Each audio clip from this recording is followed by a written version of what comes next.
그래서 제 이름 적힌 건 너무 많아서 쉽게 찾을 수 있을 텐데 다 못 적었어요.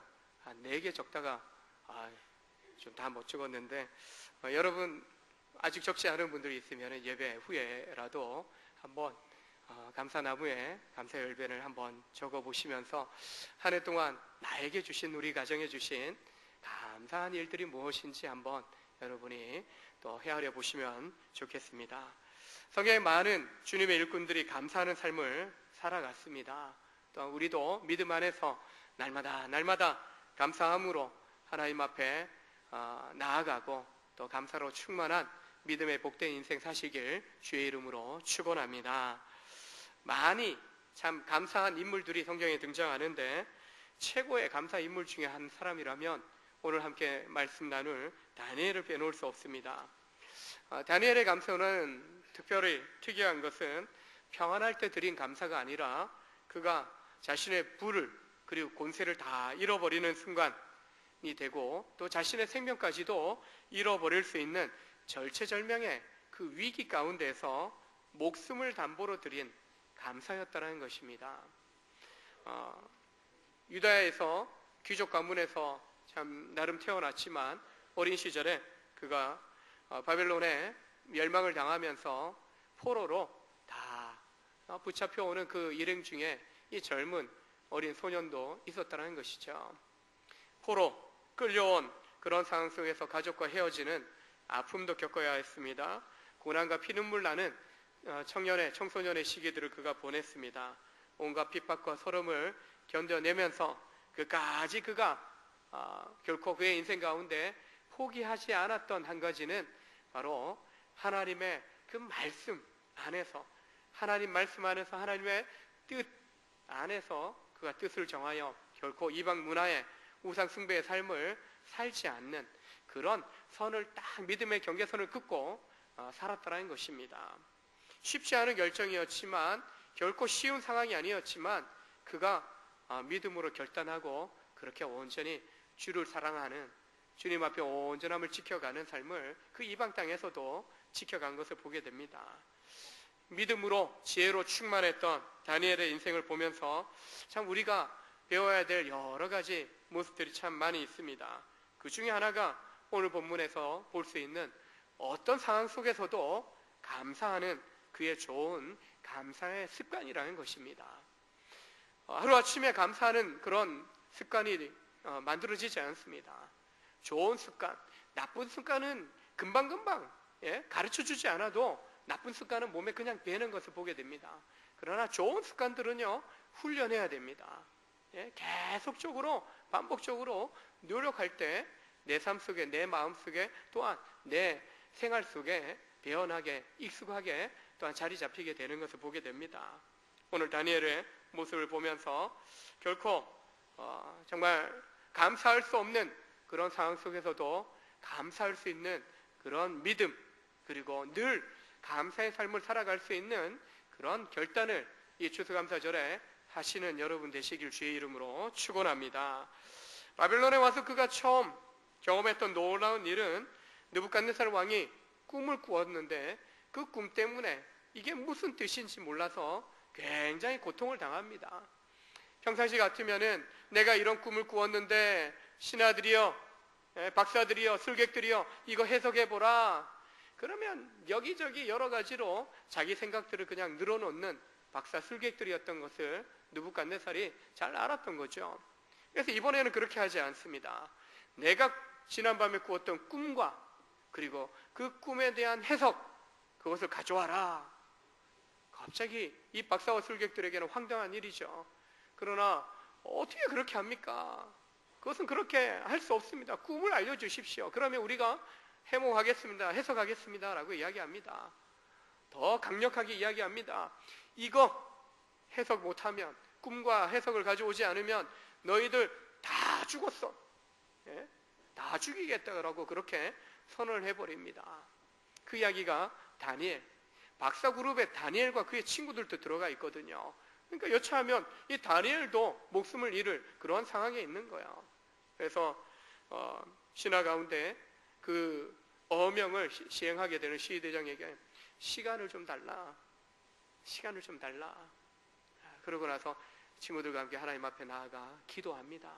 그리고 하나님 주신 지혜를 가지고 꿈과 꿈의 해석을 가지고 왕에게 가서 꿈이 이러하였고 그 꿈에 대한 해석이 이러합니다 라고 정확하게 이야기를 해줍니다. 인정을 받게 됩니다. 칭찬을 받게 됩니다. 그런데 다니엘을 보게 되면은 나의 조상 하나님이여 주께서 이제 내가 지혜와 능력 주시고 우리가 주께 구한 것을 내게 알게 하셨사오니 하나님이 그 모든 것을 알게 하셨다. 지혜를 주셨다. 내가 주께 감사하고 주를 찬양하나이다. 그런 은혜, 그런 축복, 그런 지혜를 주셔서 감사합니다. 그 은혜 축복 주신 하나님 영광 받으십시오라고 그가 고백을 하는 것입니다. 그 모든 일에 대해서 주님이 보여주셨다라는 것입니다. 알게 하셨다라는 것입니다. 남들 같으면 당연하게 내가 지혜롭게 꿈을 알아맞추고 해석하고 뭔가 내 자랑, 내 영광, 날 보라고 내가 그거 했다고, 내가 그거 했다라고 그렇게 자랑하려고 하는 마음이 컸을 것입니다. 그런데 다니엘은 그렇게 하지 않습니다. 보통 사람들은 공로를 자기에게 돌리겠지만 그는 그렇게 하지 않아요. 하나님이 하셨습니다. 하나님이 지혜를 주셨습니다. 하나님이 나에게 도움을 주셨습니다 라고 고백을 하는 것입니다. 하나님이 지혜 주시지 않으면 또한 도우시지 않으면 불가능했습니다 라고 고백을 하는 것입니다. 그의 인생에 하나하나 문제를 넘어가는 때마다 그가 모든 것들을 다 하나님 앞에 감사 영광 돌린 것입니다. 감사에 민감한 사람들은 일상의 모든 것에 대하여 감사하는 생활을 합니다. 내가 감사할 게 뭐가 있을까? 혹시 감사나무에 감사 열매는 내가 적을 거 없다. 여러분 지금 이 자리에 있는 것에 감사하시기 바랍니다. 살아있기 때문에 이 자리에 있고 하나님 생명 주셔서 지난밤에 깊은 잠자리에서 들었다가 생명 주셨으니까 갑자기 숨 멈췄다가 갑자기 일어난 건 아니지만 밤새워 밤에 자다가 이렇게 천국 가는 분들이 있죠. 저희 장인어른, 저희 어머님 다 주무시면서 천국 가셨어요. 그게 기도 제목이었대요. 저희 어머님 다니시던 교회 목사님 얘기하시는데, 근데 자식들에게는요 이미 장인어른 때도 먼저 경험했고, 그리고 어머님 네 분 중에 먼저 이제 맨 나중에 어머님 소천하셨는데 한번 경험해봤기 때문에 본인들은 평안하게 가실지 모르지만 자식들은요 좀 서운하더라고요. 아유, 고통 안 당하고 주무시면서 잘 천국으로 이사 가셨지. 그렇게 이야기하시는 자식들은요 너무 서운한 거예요. 몇 주 전만 해도 이렇게 인사 나누고 며칠 전만 해도 인사하고 이렇게 왔는데 갑자기 천국 가셨다라는 이야기 들을 때는 깜짝깜짝 놀랄 수밖에 없는 거죠. 자고 일어나서 호흡할 수 있다는 거, 삶을 살아갈 수 있다는 거, 매일 반복적으로 이루어지는 일상이지만 그 일상을 매일매일 새롭게 시작할 수 있다는 거, 감사한 일인 줄로 믿습니다. 먹을 수 있는 이 치아, 치아가 불편하신 분들이 있어요. 어르신들 임플란트하고 또 틀니하고 얼마나 끼웠다가 뺐다가 불편하십니까? 튼튼한 이, 추석 때 형님하고 얘기하다 보니 그래요. 치과에 처음 가긴 했는데 괜찮더라고. 저도 한 5년 전에 처음 치과 가봤거든요. 40 몇 년 만에 처음 치과를 갔어요. 치과 선생님 그러더라. 이가 괜찮다고. 처음 왔다 하니까 놀라더라고요. 그래서 지난 추석에 확인했어요. 저만 그런 줄 알았더니 형님도 그러더라고요.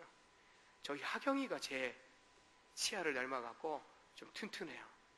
튼튼한 치아 주신 거, 이빨 주신 거, 치아 하면 뭔 말인가 하시는 분 계셔요. 이빨, 강한 이 치아를 주신 거, 이걸로 고기 질끈질끈 씹고 야채도 잘 씹고 소화시키고 그런 거 주신 것에 대한 감사함 있지 않습니까? 좋은 시력, 어르신들 가운데 점점 시력이 약해지셔서 백내장, 녹내장 찾아오고 수술하고 너무 불편해요.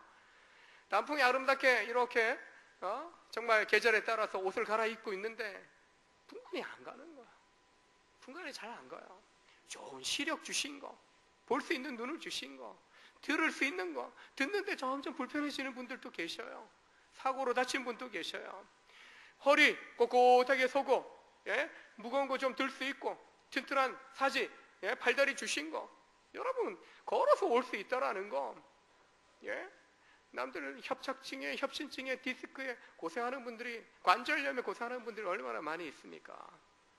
튼튼한 거, 생명력 주신 거 감사할 수 있는, 일상에서 내 몸만 가지고도 감사할 거 너무나도 많은 거죠.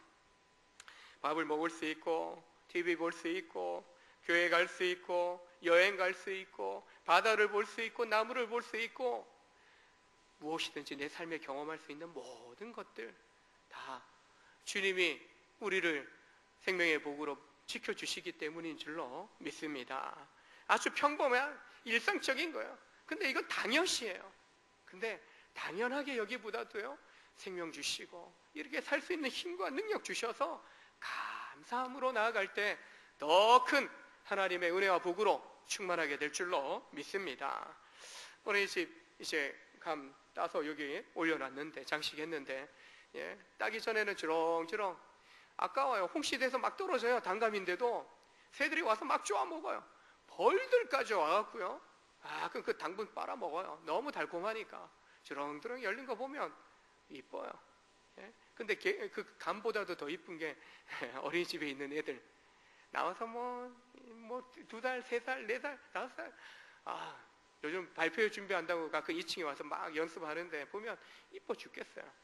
그래도 제가 자주 이제 만날 기회가 있어서 가면은 이제는, 예, 온전교회 담임 목사인 걸 알아서 목사님이다, 목사님이다, 예? 인사해요. 저도 너무 이뻐하고, 예? 아이들이 크는 모습, 아이들 크는 모습 연초에 봤을 때, 연말 되면서 아이들이 자란 그 모습 보면서 또 우리가 감사할 수 있는 것이죠. 우리 교회 뒤에 은행나무 몇 그루가 이렇게 있어요. 예?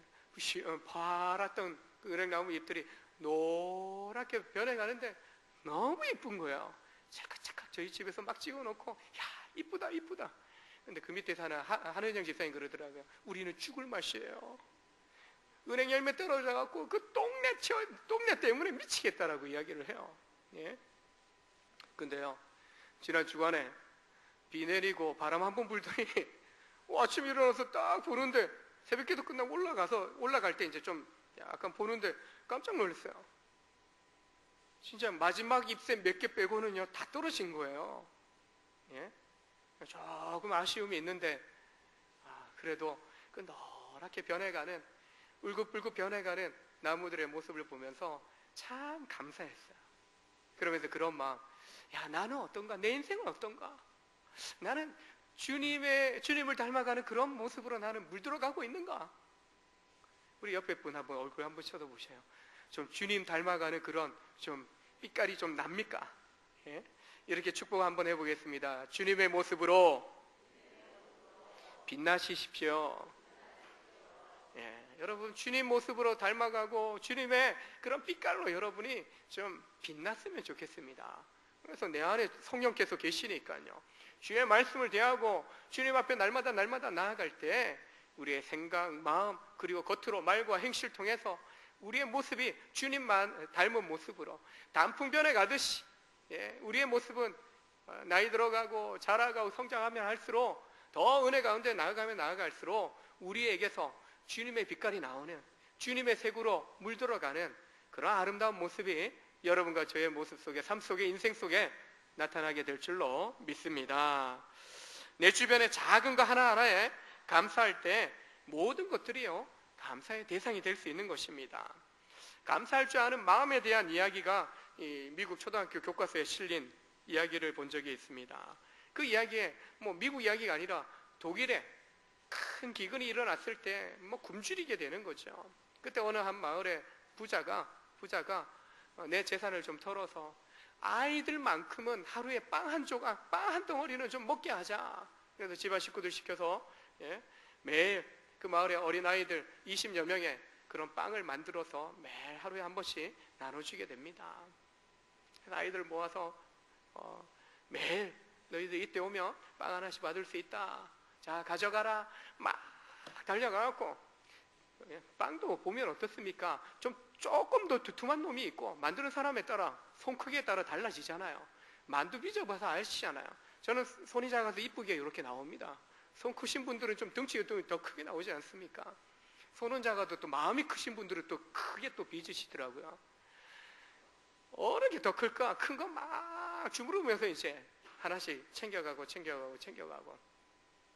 그리고 이제 한 아이가, 그레첸이라 한 소녀 아이가 남았는데 막 주무르다 보니까 맨 밑에 하나 남은 거 찌부러지고 좀 별로 볼품없는 빵 한 덩어리 그 남은 거 손에 딱 들고 주인 어른한테 갑니다. 어르신, 빵 주셔서 감사합니다. 인사하고 가는 거야. 다음날 또 다른 애들은 또 와서 막 큰 거 짓겠다고 그러다가 다투다가 하나씩 챙겨갖고 이제 가는 거예요. 맨 나중에 이 그레첸의 아이가 또 와서 빵을 또 뭐 찌부러지고 또 가장 못난 빵 하나 딱 들고 또 주인 어른 앞에 가서 어르신 감사합니다 인사하고 가는 거야. 계속. 그러고 어느 날 또 똑같이 다 빵 들고 간 후에 마지막 빵 하나 남은 거 가지고 또 인사하고 가서 엄마랑 나눠 먹을 요 빵을 딱 쪼갰는데 그 안에 50센트짜리 은하가 5개 들어가 있는 거예요. 깜짝 놀란 거야. 야, 이거는 주인 어른 거야. 너 어서 가서 주인 어른한테 갖다 드려라. 아이가 동전 들고 갑니다. 어르신, 왜? 빵에서 이 은하가 나왔는데 이거 주인 어른 거죠? 그래, 그거 내 거 맞아. 그런데 그거는 감사할 줄 아는 마음을 가진 너에게 주는 나의 선물이란다. 아, 이거 어떻게 했겠을까요? 감사합니다. 감사하는 마음을 가진 사람에게요, 더 큰 감사의 조건이 생긴다라는 그 이야기를 미국 초등학생들에게 가르쳐 주기 위해서 이 이야기를 교과서에 실어 놓은 겁니다. 감사하는 모습은 깨어있는 사람의 특권이라고 할 수 있습니다. 깨어지면, 깨닫고 나면 모든 것이 감사의 시선으로 들어오게 되는 것이고 그냥 보고 듣고 느끼는 것으로 끝나는 것이 아니라 감사의 고백, 감사의 사례를 하게 되는 것이죠. 오늘 본문의 다니엘의 진정한 감사는 위기의 순간에 그가 드렸던 감사입니다. 꿈 해몽을 통해서 그가 왕의 총애를 받고 승승장구합니다. 왕조가 바뀌어요. 바벨론이 멸망하고 그리고 메데와 바사, 페르시아 제국이 이제 생겨납니다. 나라가 바뀌면서까지도 여러 차례 위기가 왔지만 그가 여전히 승승장구하며 왕의 총애를 받으면서 그가 부를 누리고 권세를 누리게 됩니다. 페르시아 정권으로 바뀌면서 다리오가 왕이 되었을 때 그의 인생에 최대의 위기와 또한 성공이 찾아오는데 그 내용이 오늘 본문의 이야기입니다. 지혜롭고 민첩한 이 다니엘을 그 어떤 신하들보다도 가장 총애하고 또한 가장 높은 자리에 그를 세워줍니다. 그러나 오늘 본문에도 나오지만은 포로생으로 잡혀온 저 유다 자손, 저놈한테 우리의 자리를 빼앗겼다, 우리의 권세를 빼앗겼다, 시기하고 질투하고 미워하는 그런 신하들이 어떻게든지 저 다니엘을 내쫓을 그런 온갖 곤모술수를 쓰고 있는 것이죠. 그래서 뜻을 정하고 뒷조사를 시킵니다. 요즘 뭐 정권 바뀌고 완전히 적폐청산해갖고 뭐 계속 과거 하나하나 다 들춰내면서 이제 계속 줄줄이 그냥 새고랑 차고 있지 않습니까? 잘못한 부분들은 고쳐가야죠. 근데 한마디로 공무원, 사정 딱 뒷조사를 하는 겁니다. 근데 이 신하들을 통해서 이제 허물을 찾고 뭔가 먼지 털어서 먼지 안 나올 게 있을까 하고 털어보지만은 털면 털수록 진짜 먼지 하나 안 나오는 깨끗한 그런 공직 생활을 하고 있는 다니엘의 모습을 더 보게 되는 거예요. 오히려 들추면 들칠수록 더 칭찬밖에 할 수 없는 그런 어떤 모습인 거예요. 그러다가 도저히 그를 흠잡을 만한 것이 없게 되자 신하들이 딱 생각한 게 그의 율법적인 삶, 그의 신앙의 문제가 아니면, 종교적인 부분이 아니면은 결코 이 다니엘을 넘어뜨릴 수 없겠다, 그렇게 여기고 매일 그가 하나님 앞에 기도하는 그것을 빙자하여서 이제 왕에게 이제 간사하게 그들이 음모를 꾸미는 거죠. 왕이여, 앞으로 30일 동안, 한 달 동안 왕외에 그 어떤 신이나 그 어떤 사람에게 기도하거나 그에게 예배한다면 그를 사자굴에 던져 넣읍시다. 왕은 좋죠. 이 군주국가 시대에 나를 왕으로, 그리고 나를 신처럼 숭배해 준다는데 너무나 좋은 거예요. 야, 좋은 생각이다. 나를 인정해 주니까 얼마나 좋아합니까? 그게 음모인 거 몰랐던 거죠. 그래서 조서를 꾸미고 도장도 찍고 이제 공포도 합니다. 그 자리에 다니엘도 있었습니다. 평소에 하루도 빠지지 않고 날마다 3번씩 창문을 열고 예루살렘을 향하여 기도하는 습관이 다니엘에게 있었습니다. 이 법령을 다니엘도 이 제정된 것을 알고 있는 거예요. 만일 이 간사한 이 신하들의 그 음모에 걸려서 기도 생활을 포기하지 않는다면 그는 사자굴에 던져져서 사자밥이 되어야 하는 그런 죽을 위기에 직면한 것입니다. 여러분 같으면 어떻게 하겠습니까? 요즘 우리가 11월 달부터 매일 성경 큐티하고 있는데, 예배하고 있는데, 기도 생활을 열심히 좀 더 해보려고 하는데, 자, 열심히 또 주일 지키려고 예배당 나왔는데 앞으로 30일 동안 대한민국 국민들은 예배당 출입 금지, 성경 절대 갖고 다니거나 읽으면 안 된다. 무조건 그때에는 사자밥은 요즘은 안 주니까 뭐 십자가형, 뭐 이렇게 정기고문형 이렇게 준다라고 한다면은 여러분 같으면 어떻게 하겠습니까? 아유, 뭐 하나님 한 달간 방학할게요. 한 달간 쉴게요. 아니면 창문 활짝 열고 기도하였던 다니엘은 창문 닫고 조용히 침묵기도, 명상기도, 이렇게 전략을 바꾸면 될까? 다니엘은 이 간신들이, 이 악한 이 신하들이 예상했던 대로요, 너무나 신실한 사람이에요. 이 신실한 다니엘은 타협하지 않습니다. 왕의 도장이 찍힌 거 보고 알았어도 평소대로 기도의 자리에 그가 나아갑니다. 그냥 기도한 것이 아니라 감사의 기도를 올렸습니다. 목숨 걸고 마지막일 수 있는 이 기도가 그에게는요, 감사 기도였습니다. 10절의 말씀 보십시오. 다니엘이 이 조서에 왕의 도장이 찍힌 것을 알고도 자기 집에 돌아가서는 윗방에 올라가 예루살렘으로 향한 창문을 열고 전에 하던 대로 하루 3번씩 무릎을 꿇고 기도하며 그의 하나님께 감사하였더라. 감사하였더라. 기도하면 죽게 되는 생명의 위협 속에서도 다니엘은 기도를 멈추지 않았어요. 끝까지 기도했고 끝까지 감사한 것입니다. 평상시에 기도하지 않은 사람들은 이런 절박한 상황에 처하게 되면 원망과 불평이 쏟아집니다. 출애굽 광야 여정에서 이스라엘 백성이 그러하지 않았습니까? 이 물이 왜 이 모양이야? 왜 이렇게 쓴 거야? 아, 모세 어떻게 좀 해보세요. 배고프다. 노예 생활하면서는 그래도 애굽인들이 떨어뜨려주는 그 고기라도 좀 먹었는데 이빨 좀 쑤시고 싶다. 메추라기 보내주십니다. 만나를 내려주십니다. 그래도 원망 불평 끊이지 않아요. 하나님 열받으셨는지 은혜를 쓱 올리시니까 불뱀이 나와서 다 물어버리죠. 원망 불평 너무나 익숙한 거예요. 하나님이 살아있다면 나를 어떻게 이렇게 버리실 수 있을까? 탄식하며 울부짖기도 합니다. 그러나 다니엘은 참 더 신실하게, 더 하나님 사랑함으로, 경배함으로, 경외함으로 기도하고 감사 생활했던 다니엘입니다. 원망 불평한다면은 우리보다도 더 큰 원망과 불평을 했을 다니엘이지만 그런 원망하지도 불평하지도 않습니다. 감사를 선택합니다. 지금까지는 자기 인생에 바벨론 시대에나 이 페르시아 시대에나 늘 내 인생 가운데 하나님 버리지 않으시고 동행하시고 인도하신 하나님 감사합니다. 오늘 기도하다 죽을지언정 하나님 감사합니다. 그 심정으로 고백하고 있는 것입니다. 결국 다니엘은 왕의 법령을 어긴 일로 사자굴 속에 던져졌습니다. 모두가 다니엘이 사자법이 되어서 죽었을 거라 생각했습니다.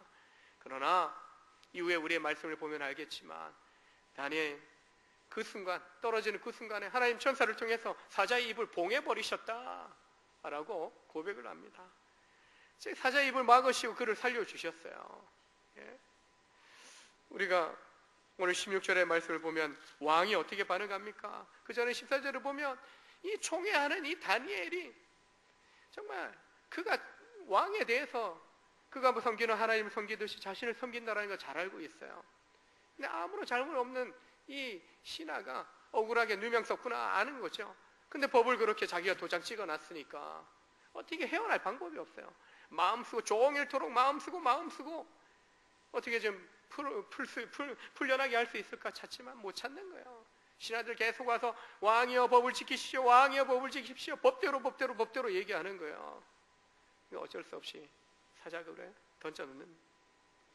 16절에 뭐라 합니까? 다니엘에게 내가 항상 섬기는 너의 하나님이 너를 구원하시리라. 예? 마지막 신하 보내면서 그런 축복에 네가 지금까지 신실하게 섬겨왔던 그 하나님이 너를 구원하실 줄 내가 믿는다. 이 이방 왕이 그렇게 축복하면서 이 사자굴에 이 신하를 내어주는 것입니다. 밤새 유흥을 끊어버리고 식음을 전폐하고 밤을 지새우고 그 다음날 이른 해가 뜨자마자 바로 달려가지 않습니까? 그리고 외칩니다. 슬피 소리 질러 죽었을까봐. 당장 굶주린 사자에게 던져줬으니까 뼈도 못 치르고 다 죽었다 생각하는 거죠. 슬피 소리 질러 다니엘에게 묻되 살아계시는 하나님의 종 다니엘아, 내가 항상 섬기는 내 하나님이 사자들에게서 능히 너를 구원하셨느냐? 죽었다면 이렇게 안 하죠. 너를 구원하실 거야. 그 믿음대로 그 다음날 가서 그 살아계신 하나님 너 살렸냐? 살아있으면 대답 좀 해봐라. 다니엘이 왕이여 원하건대 왕은 만수무강하옵소서. 나의 하나님이 천사 보내어 사자의 봉하셨습니다. 나를 상해하지 못하게 하셨습니다. 나의 무죄함이 드러난 거 아닙니까? 나는 왕에게 어떤 해를 끼치지 아니하였습니다. 다니엘을 끄집어내고 그 자리에 그를 모함했던 신하들 다 집어넣지 않습니까? 죽음 앞에서도 하나님 앞에 나아가 기도했던 다니엘은 이 다리오 왕 때뿐만 아니라 고레스 왕 시대까지 형통한 축복을 누렸다라는 것을 우리가 다니엘서를 통해서 보게 됩니다. 다니엘은 감사할 수 없었던 그 상황에서도 감사함으로 하나님의 기적을 경험하는 복을 누린 것입니다. 지금 여러분 가운데 감사할 수 없는 상황에 계시다고 생각하는 분 계십니까? 다니엘처럼 감사해 보십시오. 감사할 것이 뭐가 있는가? 보이지 않는다, 들리지 않는다, 아무것도 내 주변에는 감사할 것이 없다라고 생각하십니까? 작은 것 하나, 내 자신부터 해서 작은 것 하나 살펴보십시오. 얼마나 놀라운 은혜가, 하나님의 축복이 늘 내 삶 가운데 임하고 있는지를 여러분 돌아보십시오. 그 은혜를 헤아려 보십시오. 그리고 그 은혜를, 그 축복을 고백하면서 예배하면서 하나님 앞에 감사 영광 돌리실 수 있기를 원합니다. 졸로비에 세워둔 감사나무에 많은 감사 열매들이 열려 있는데 그 감사 열매를 적어서 매단 것처럼 여러분 삶의 자리에서 늘 매일 성경을 가지고 여러분 큐티하면서 기도 생활하면서요, 그 여백 있는 공간에 그날 주시는 하루의 삶을 돌아보며 또한 지난 하루의 삶을 뒤돌아보며 또 내다보면서 감사한 고백들을요, 단어를 통해서나 또 한 문장의 글을 통해서라도 여러분 감사 일기를 한번 적어 보십시오. 매일 기도 가운데, 새벽 기도 가운데, 가정에서, 학교에서, 일터에서, 또한 목장 모임 안에서 우리가 은혜를 나누고, 또한 그러한 빈 여백에, 또 때로는 내 스마트폰에 메모란에 그런 감사의 고백들을 우리가 적어갈 때마다, 순간순간 다가오는 그런 기록들을 남겨놓을 때마다 결국에 그 많은 감사의 고백들이 쌓여가는 그런 감사의 인생으로 우리가 살게 될 줄로 믿습니다. 그래서 마지막 날 주님 앞에 섰을 때 주님 앞에서 이 감사의 간증집을, 주님 나에게 이런 감사의 은혜들을 하나 이렇게 풍성하게 주셨습니다. 예? 이것 때문에 내가 살았습니다. 너무나 행복한 이 땅에서의 삶이었습니다. 그렇게 고백하면서 하나님 앞에 영광 올려드릴 수 있기를 주의 이름으로 축원합니다. 우리 복음성 중에 감사하신 하나님, 에베네셀 하나님, 에베네셀 여기까지 도우셨다, 여기까지 인도하셨다. 그 찬양 중에는 1절에는 여기까지 인도하셨네, 감사하신 하나님, 여기까지 인도하셨네, 인도하신 살아계신 하나님. 2절을 보면요, 장래에도 인도하시리 감사하신 하나님, 장래로 인도하시리 살아계신 하나님.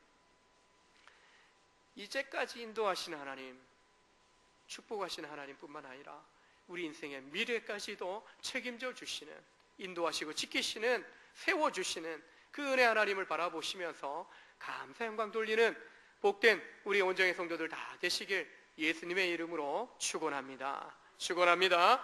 기도하시겠습니다. 하나님 아버지 감사합니다.